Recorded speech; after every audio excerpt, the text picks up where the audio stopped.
നമസ്കാരം പ്രിയപ്പെട്ട പ്രേക്ഷകരെ, കഴിഞ്ഞ ദിവസമൊക്കെ നമ്മൾ കണ്ടുകൊണ്ടിരിക്കുന്ന ഒരു കാര്യമാണ് ശക്തമായ ഭൂചലനം വെനസ്വേലയിൽ. അത് വലിയ രീതിയിലുള്ള ഒരുപാട് പേർക്ക് ജീവൻ നഷ്ടമാകുന്നു, ഒരുപാട് പേരെ കാണാതായി, വലിയ നാശനഷ്ടമാണ് സൃഷ്ടിച്ചിരിക്കുന്നത് ഈ ഭൂചലനം. ഇതിന് പിന്നാലെ ഇതാ ഫിലിപ്പീൻസിലും ശക്തമായ ഭൂചലനം ഉണ്ടായിരിക്കുകയാണ്. റിക്ടർ സ്കെയിലിൽ 6.5 തീവ്രത രേഖപ്പെടുത്തിയ ഭൂചലനമാണ് ഫിലിപ്പീൻസിൽ ഉണ്ടായിരിക്കുന്നത്. ഫിലിപ്പീൻസിലെ തെക്കൻ ദ്വീപായ മിൻഡാനോവോയിലാണ് ഭൂചലനം ഉണ്ടായത്. ഭൂമിയുടെ ഉപരിതലത്തിൽ നിന്ന് 29 കിലോമീറ്റർ താഴെയാണ് ഭൂകമ്പം. ഇതുവരെ ആളപായമോ വലിയ നാശനഷ്ടങ്ങളോ ഉണ്ടായിട്ടില്ല. ജൂൺ ആദ്യവാരത്തിലും മിൻഡാനോവോയിൽ ഭൂചലനം ഉണ്ടായിരുന്നു. ഇപ്പോൾ ഇതാ ഈ വെനസ്വേലയിൽ ഉണ്ടായിരുന്നു, തൊട്ടു പിന്നാലെ ഫിലിപ്പീൻസിലും ഭൂചലനം ഉണ്ടായിരിക്കുന്നു. അവിടങ്ങളിൽ ഭൂകമ്പ ശബ്ദങ്ങളൊക്കെ കേൾക്കുകയാണ്, ഭൂകമ്പങ്ങൾ ഉണ്ടാവുകയാണ്. എന്താണ് ലോകത്ത് സംഭവിക്കുന്നത് എന്നതൊരു ആശങ്കയായിട്ട് തന്നെ നിലനിൽക്കുകയാണ്. 7.8 തീവ്രത രേഖപ്പെടുത്തിയ ജൂൺ ആദ്യവാരത്തിലെ ആ ഭൂകമ്പത്തിന് ശേഷമാണ് ഇപ്പോൾ 6.5 തീവ്രത രേഖപ്പെടുത്തിയ രണ്ടാമത്തെ ഭൂചലനം വെനസ്വേലയിൽ ഉണ്ടാകുന്നത്. അന്ന് 7.8 തീവ്രത രേഖപ്പെടുത്തിയ ഭൂകമ്പത്തിൽ 80 പേരാണ് കൊല്ലപ്പെട്ടത്. 1300-ലധികം പേർക്ക് പരിക്കേൽക്കുന്ന സാഹചര്യം ഉണ്ടായി. ഇതിന് പിന്നാലെയാണ് വീണ്ടും ഒരു ഭൂകമ്പം കൂടി ഉണ്ടായിരിക്കുന്നത്. നിലവിൽ രാജ്യത്ത് സുനാമി മുന്നറിയിപ്പുകളൊന്നും തന്നെ നൽകിയിട്ടില്ല. എന്നാലും ഫിലിപ്പീൻസിലും ഒരു വല്ലാത്തൊരു ആശങ്കയിലാണ്, വല്ലാത്തൊരു അവസ്ഥയിലാണ് കാര്യങ്ങളായിരിക്കുന്നത്. ഇനി വെനസ്വേലയിലേക്ക് വരാം. വെനസ്വേലയിൽ ഭൂകമ്പം തകർത്ത് തരിപ്പണമാക്കിയിരിക്കുന്നു എന്ന് നമുക്ക് വേണമെങ്കിൽ വിശേഷിപ്പിക്കാം. അത്തരത്തിൽ വലിയൊരു നാശമാണ് ആ ഒരു സ്ഥലത്തുണ്ടായിരിക്കുന്നത്. ജനങ്ങൾ വളരെയധികം ആശങ്കയിലാണ്. മരണസംഖ്യ ഉയരുകയാണ്. ഭൂകമ്പത്തിൽ 900-200 പേർ കൊല്ലപ്പെട്ടു, 3360 പേർക്ക് പരിക്കേറ്റു. 50,000-ലേറെ പേരെ ഇനിയും കണ്ടെത്തേണ്ടതായിട്ടുണ്ട്. കെട്ടിടാവശിഷ്ടങ്ങൾക്കിടയിൽ നിന്ന് പരിക്കുകളോടെ പലരെ പുറത്തെടുക്കാനായതിൽ പ്രിയപ്പെട്ടവരെ ജീവനോടെ തിരികെ കിട്ടുമെന്ന് പ്രത്യാശയോടെ പ്രാർത്ഥനയോടെ നിൽക്കുന്ന പലരെ അവിടെ കാണാൻ സാധിക്കുന്നുണ്ട്. ദുരന്തബാധിത പ്രദേശങ്ങളിൽ രക്ഷാപ്രവർത്തകർ തിരച്ചിൽ നടത്തുന്നുണ്ട്. പ്രിയപ്പെട്ടവരുടെ വിവരങ്ങൾക്കായി കാത്തിരിക്കുന്ന കുടുംബങ്ങളുടെ അവസ്ഥയും വളരെയധികം കഷ്ടമാണ്. ഇതിനിടെ തലസ്ഥാനമായ കാരക്കാസ് ഉൾപ്പെടെയുള്ള രാജ്യത്തിന്റെ വടക്കൻ മേഖലകളിലും വീണ്ടും ശക്തമായ ഭൂകമ്പമുണ്ടായി. 2 ശക്തമായ ഭൂചലനങ്ങൾ വെനസ്വേലയിൽ ഉണ്ടായിട്ട് 2 ദിവസം പിന്നിടുമ്പോഴാണ് വീണ്ടും ശക്തമായൊരു പ്രകമ്പനം ഉണ്ടാകുന്നത്. ഈ ഭൂകമ്പവും ഭൂചലനവും ഒക്കെ നമ്മുടെ മനുഷ്യരുടെ കയ്യിൽ നിൽക്കാത്ത കാര്യമാണ്. അപ്പോൾ പ്രകൃതിയിലെ പ്രതിഭാസമായതുകൊണ്ട് തന്നെ എന്താണ് ഇത്, എങ്ങനെ സംഭവിക്കുന്നത്, അങ്ങനെ വലിയ ചോദ്യങ്ങൾ ഉയരുന്നു. ഇനിയും ഉണ്ടായാൽ ഒരുപാട് പേർക്ക് ജീവൻ നഷ്ടമാകുന്ന സാഹചര്യം ഉണ്ടാകും. വലിയൊരു ആശങ്കയിലൂടെ ലോകം കടന്നുപോയിക്കൊണ്ടിരിക്കുകയാണ്. ബുധനാഴ്ച നിമിഷങ്ങളുടെ വ്യത്യാസത്തിലാണ് വെനസ്വേലയിൽ 2 ശക്തമായ ഭൂചലനങ്ങൾ മാറി ഉണ്ടായത്. 7.2 തീവ്രത രേഖപ്പെടുത്തിയ ഒന്നും 7.5 തീവ്രതയുള്ള 2 ഭൂകമ്പങ്ങളാണ് വെനസ്വേലയിൽ ഉണ്ടായത്. ഇതിൽ രണ്ടാമത്തേത് കഴിഞ്ഞ 100 വർഷത്തിനിടെ രാജ്യത്തുണ്ടായ ഏറ്റവും തീവ്രതയേറിയ ഭൂകമ്പങ്ങളിൽ ഒന്നാണ്. റിക്ടർ സ്കെയിലിൽ 7.5 തീവ്രതയാണ് രേഖപ്പെടുത്തിയത്. മാത്രമല്ല ഒരു കൈ സഹായവുമായി ഇന്ത്യയും രംഗത്തുണ്ട്. ഭൂകമ്പം ദുരന്തം വിതച്ച വെനസ്വേലയ്ക്ക് അടിയന്തര സഹായവുമായി ഇന്ത്യ എത്തി. ഓപ്പറേഷൻ അമിസ്റ്റാഡിന്റെ ഭാഗമായി വ്യോമസേനയുടെ 2 C-17 ഗ്ലോബ് മാസ്റ്റർ വിമാനങ്ങൾ വെനസ്വേലയിലേക്ക് പുറപ്പെട്ടു. 35 ടൺ ദുരിതാശ്വാസ സാമഗ്രികളാണ് ഈ വിമാനത്തിലുള്ളത്.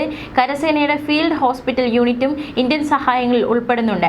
അമിസ്റ്റാഡ് എന്നാൽ സ്പാനിഷിൽ സൗഹൃദം എന്നാണ് അർത്ഥം. ഈ ദുഷ്കരമായ സമയത്ത് വെനസ്വേല സർക്കാരിനെയും ജനങ്ങളെയും പിന്തുണയ്ക്കാൻ ഇന്ത്യ പ്രതിജ്ഞാബദ്ധമാണെന്ന് വിദേശകാര്യമന്ത്രി എസ് ജയശങ്കർ വ്യക്തമാക്കി. തുറമുഖ നഗരമായ ലാഗൈറയിലാണ് കനത്ത നാശനഷ്ടം കൂടുതൽ ഉണ്ടായിരിക്കുന്നത്. ഇവിടെ 250-ലേറെ കെട്ടിടങ്ങൾ തകർന്നു. 200-ലധികം പേർ കെട്ടിട അവശിഷ്ടങ്ങൾക്കിൽ കുടുങ്ങിക്കിടക്കുന്ന സാഹചര്യമുണ്ടായി. തുടക്കത്തിൽ എന്തായാലും കനത്ത ഭൂകമ്പമാണ് വെനസ്വേലയിൽ ഉണ്ടായത്. പ്രാദേശിക സമയം വൈകിട്ട് 6:04-നാണ് ആദ്യ ഭൂകമ്പം ഉണ്ടായത്.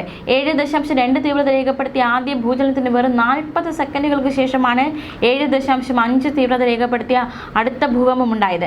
സിമോൺ ബോളിവർ അന്താരാഷ്ട്ര വിമാനത്താവളം ഈ ഭൂകമ്പത്തെ തുടർന്ന് അടച്ചുപൂട്ടുകയുണ്ടായി. സുനാമി മുന്നറിയിപ്പ് നൽകിയിരുന്നുവെങ്കിലും പിന്നീട് അത് പിൻവലിക്കുകയും ചെയ്തു. ആക്ടിംഗ് പ്രസിഡന്റ് ഡെൽസി റോഡ്രിഗസ് രാജ്യത്ത് അടിയന്തരാവസ്ഥ പ്രഖ്യാപിക്കുകയും ചെയ്തു.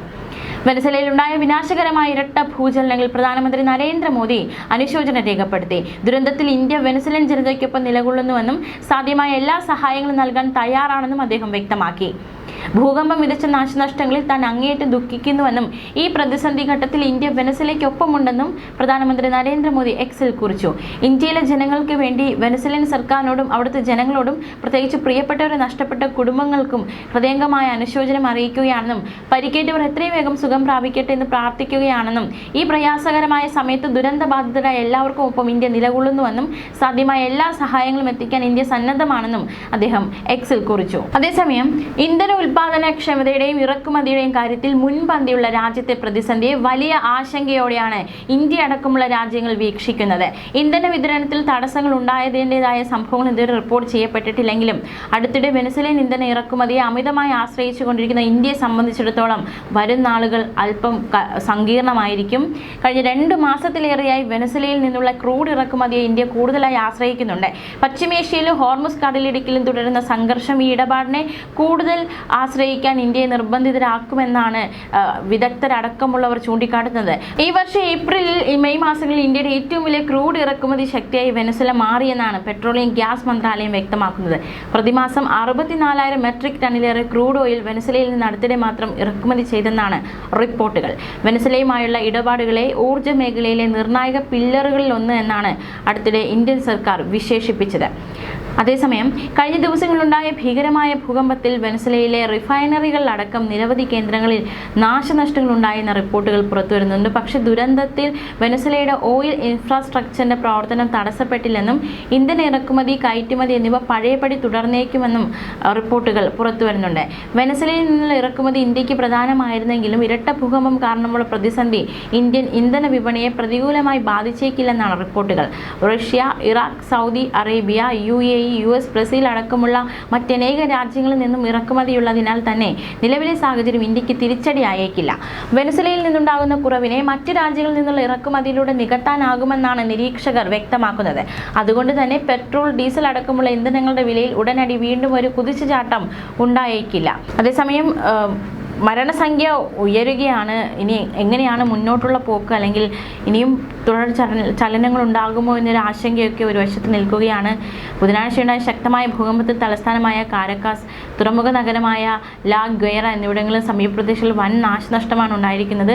100 കണക്കിന് വീടുകളും കെട്ടിടങ്ങളും തകർന്നടിയുന്ന സാഹചര്യമുണ്ടായി. വ്യാഴാഴ്ച രാത്രിയും തുടർന്ന രക്ഷാപ്രവർത്തനത്തിനിടയിലും നിരവധി ആളുകൾ ഇപ്പോഴും തകർന്ന കെട്ടിടങ്ങൾക്കിടയിൽ കുടുങ്ങിക്കിടക്കുകയാണ്. പലർക്കും വീടുകൾ നഷ്ടമായി. ജനങ്ങൾ തെരുവുകളും താൽക്കാലിക ക്യാമ്പുകളിലുമാണ് നിലവിൽ കഴിയുന്നത്. അങ്ങനെ വല്ലാത്തൊരു ദുരിതമാണ് ആ വെനസ്വേലയിലെ മാനവരാശി നേരിടുന്നത്. ഈ ഒരു ഘട്ടത്തിൽ ഈ ഒരു പ്രതിസന്ധി അതിജീവിക്കേണ്ടതായിട്ടുണ്ട്. മാത്രമല്ല ഈ ഭൂചലനമൊക്കെ നമ്മുടെ കയ്യിൽ നിൽക്കാത്ത, മനുഷ്യൻ്റെ കയ്യിൽ നിൽക്കാത്ത കാര്യമായതുകൊണ്ട് തന്നെ അതിനിയും ഉണ്ടാകാതിരിക്കാൻ എന്ന് പ്രാർത്ഥിക്കുക എന്നതല്ലാതെ മറ്റു വഴികൾ നമുക്ക് മുന്നിലില്ല എന്ന് തന്നെയാണ് മനസ്സിലാക്കാൻ സാധിക്കുന്നത്. എന്തായാലും വലിയൊരു ദുരന്തമാണ് വെനസ്വേലയിൽ ഉണ്ടായിരിക്കുന്നത്. മരണസംഖ്യ വർദ്ധിക്കുകയാണ്. ഈ ഒരു പ്രതിസന്ധി അത് പ്രത്യേകിച്ച് ഇന്ത്യ നേരത്തെ പറഞ്ഞതുപോലെ തന്നെ ഇന്ധന ഇറക്കുമതിയുമായി ബന്ധപ്പെട്ട് അത് ഇന്ത്യക്ക് എത്തരത്തിൽ ബാധിക്കുമോ എന്ന ആശങ്കയൊക്കെ ഒരു വശത്ത് നിലനിൽക്കുന്നുണ്ട്. ന്യൂസ് ഡെസ്ക് മലയാളി വാർത്ത.